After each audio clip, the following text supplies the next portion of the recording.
Hello students.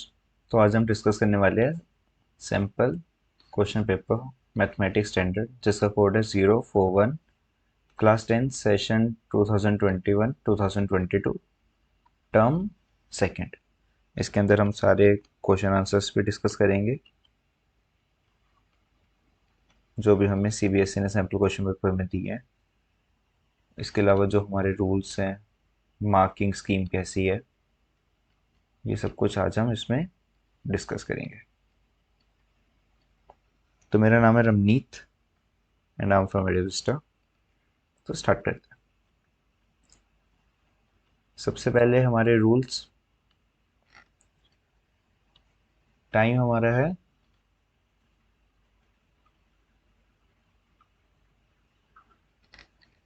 2 hours का हमारा time है।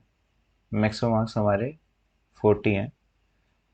क्वेश्चन पेपर के अंदर 14 क्वेश्चंस होंगे। 3 सेक्शन के अंदर डिवाइडेड है, section A, section B, section C. सारे के सारे क्वेश्चन कंपलसरी हैं, बीच में कहीं कहीं पे इंटरनल चॉइस भी है। सेक्शन ए के अंदर 6 क्वेश्चंस हैं, 2 marks each. Internal choice has been provided in 2 question, मतलब 2 क्वेश्चन के अंदर इंटरनल चॉइस है। सेक्शन बी के अंदर 4 क्वेश्चन है, 3-3 मार्क्स के, उनके एक के अंदर चॉइस है। एंड सेक्शन सी के अंदर 4 क्वेश्चन है, 4 मार्क्स के। Internal choice has been provided in 1 question. It contain 2 case study questions. तो 4 क्वेश्चंस है जिसके अंदर 2 हमारे केस स्टडीज हैं एंड 2 हमारे नॉर्मल क्वेश्चंस है, और उनमें भी एक में इंटरनल चॉइस है। तो स्टार्ट करते हैं हम सेक्शन ए, जिसके अंदर सारे क्वेश्चन हमारे 2 मार्क्स के हैं।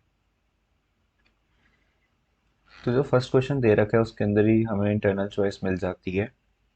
तो हम दोनों अटेम्प्ट करते हैं। सबसे पहले हम ये वाला करेंगे।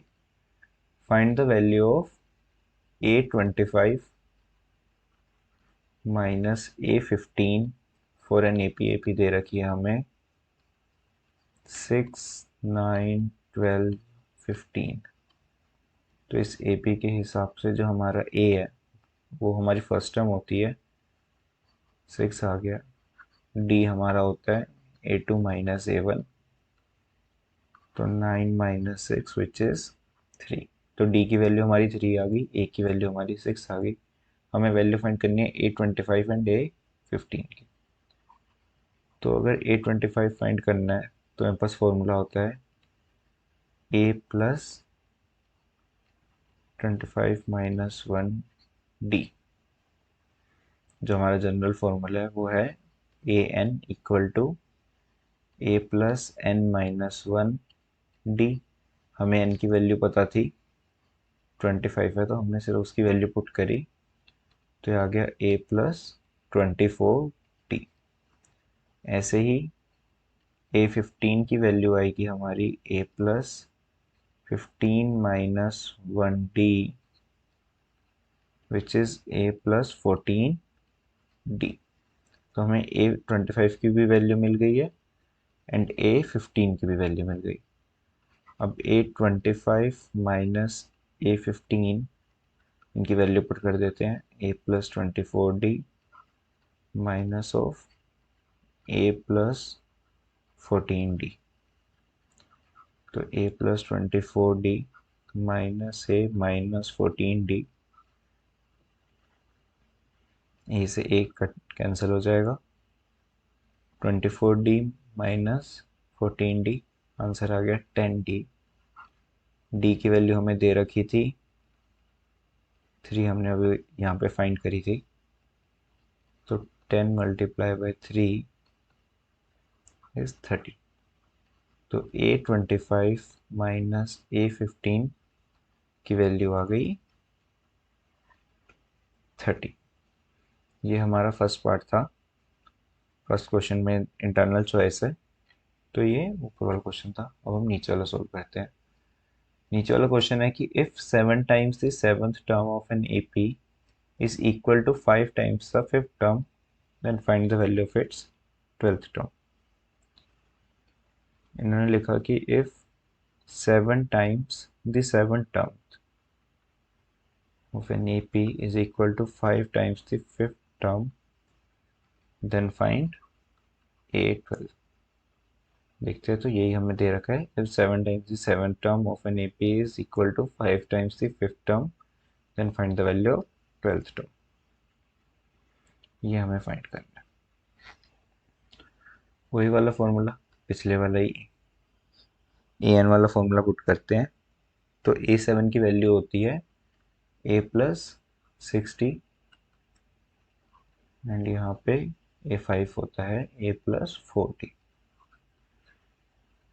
7 multiply by A 7A plus 7 multiply by 6 42D plus 5A plus 20D। 5A को इस तरफ ले आते हैं, 7A minus 5A equal to 20D minus 42D। यहाँ बचा 2A, यहाँ आया माइनस 22D। ए की वैल्यू है माइनस 22D बाई 2, कट करने पे आता है ए, आता है हमारा माइनस 11D। इसको थोड़ी देर के लिए रखते हैं। अब यहाँ पे अगर हम देखें तो A12 की वैल्यू क्या होती है, A12 वो हमारा होता है A प्लस n-1 मतलब 12-1D, तो A प्लस 11D। ए की वैल्यू भी हम यहाँ पे सब्स्टिट्यूट कर रहे हैं, लिख देते हैं put A equal to -11D। तो -11D plus 11D, finally answer आ गया हमारा 0। मतलब A12 की वैल्यू क्या है, A12 की वैल्यू है 0। तो ये हमारे फर्स्ट क्वेश्चन के दोनों पार्ट्स थे। सेकंड क्वेश्चन पे आते हैं। सेकंड क्वेश्चन क्या है, find the value of m so that quadratic equation mx bracket के अंदर 5x minus 6 equal to 0 has 2 equal roots. mx 5x minus 6 equal to 0। Actually ये जो क्वेश्चन है, क्वेश्चन के अंदर थोड़ा सा मिसप्रिंट है। सैम्पल क्वेश्चन पेपर के अंदर यहाँ पे +9 भी है, यहाँ पे +9 भी है। अगर आप मार्किंग स्कीम देखेंगे तो मार्किंग स्कीम के अंदर यहाँ पे +9 भी लिखा हुआ है, लेकिन जो सैम्पल क्वेश्चन पेपर है उसके अंदर नहीं है, तो हम +9 लेके चलेंगे। ऐसे सोल्व करते हैं। तो mx मल्टीप्लाई बाय 5x आया 5mx² minus 6mx plus 9 equal to 0। तो ये हमारा पूरा इक्वेशन बनी है 5x² minus 6x plus 9 equal to 0। अब हमें इसके अंदर बता रखा है कि find the value of m so that quadratic equation has 2 equal roots. अगर हमें इक्वल रूट्स दे रखे हैं तो इक्वल रूट्स का मतलब क्या होता है, इक्वल रूट्स का मतलब होता है कि जो इनका डिस्क्रिमिनेंट होगा, जो इनकी कैपिटल D की वैल्यू होगी वो 0 होगी।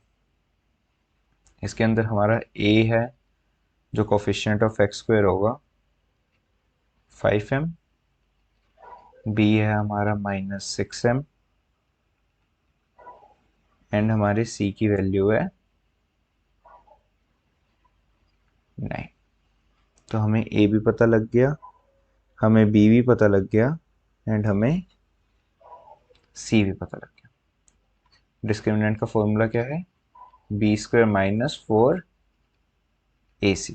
वैल्यू पुट करते हैं, b की वैल्यू -6m का whole square minus 4 into 5m multiply by 9 and ये इक्वल किसके है, ये इक्वल है 0 के। हमें इक्वल रूट चाहिए थे, डिस्क्रिमिनेंट 0 था, इसलिए यहाँ पे हमने 0 पुट कर दिया। 0 इक्वल टू 36m² माइनस 6 का 36² हो गया एंड m का m² हो गया। Minus 4 into 5 20, 20 multiply by 9 it's 180 m। इनमें से कॉमन आ सकता है हमारा 36m, हम कॉमन ले सकते हैं तो यहाँ बचेगा m-5। तो अगर हम यहाँ पे देखें तो होगा क्या कि यहाँ तो ये वाली टर्म इक्वल टू ज़ीरो होगी। जब भी मल्टीप्लिकेशन के दो नंबर हों और आंसर हमारा ज़ीरो आ रहा हो, टोटल आंसर जैसे इन्होंने बता रखा है कि टोटल आंसर ज़ीरो आएगा, तो इधर ये वाली ज़ीरो होगी टर्म और इधर ये वाली होगी। अगर 36m इक्वल टू ज़ीरो होता है तो m की वैल्यू क्या आएगी? तो m की वैल्यू 0/36 ज़ीरो आ जाएगी। लेकिन अगर m-5 इक्वल टू ज़ीरो है तो m की वैल्यू 5 आएगी। तो m की इस क्वेश्चन के हिसाब से दो वैल्यू हो सकती थी, एक 0 और 5। जो उनसी ज़ीरो है उसको हम रिजेक्ट कर रहे हैं, निगलेक्ट कर रहे हैं। और हमारा आंसर क्या है? m equal to 5। तो m की वैल्यू हमारी 5 होनी चाहिए ताकि हमारी ये जो इक्वेशन थी उसके इक्वल रूट्स आए, मतलब कैपिटल डी हमारा डिस्क्रिमिनेंट ज़ीरो आ जाए।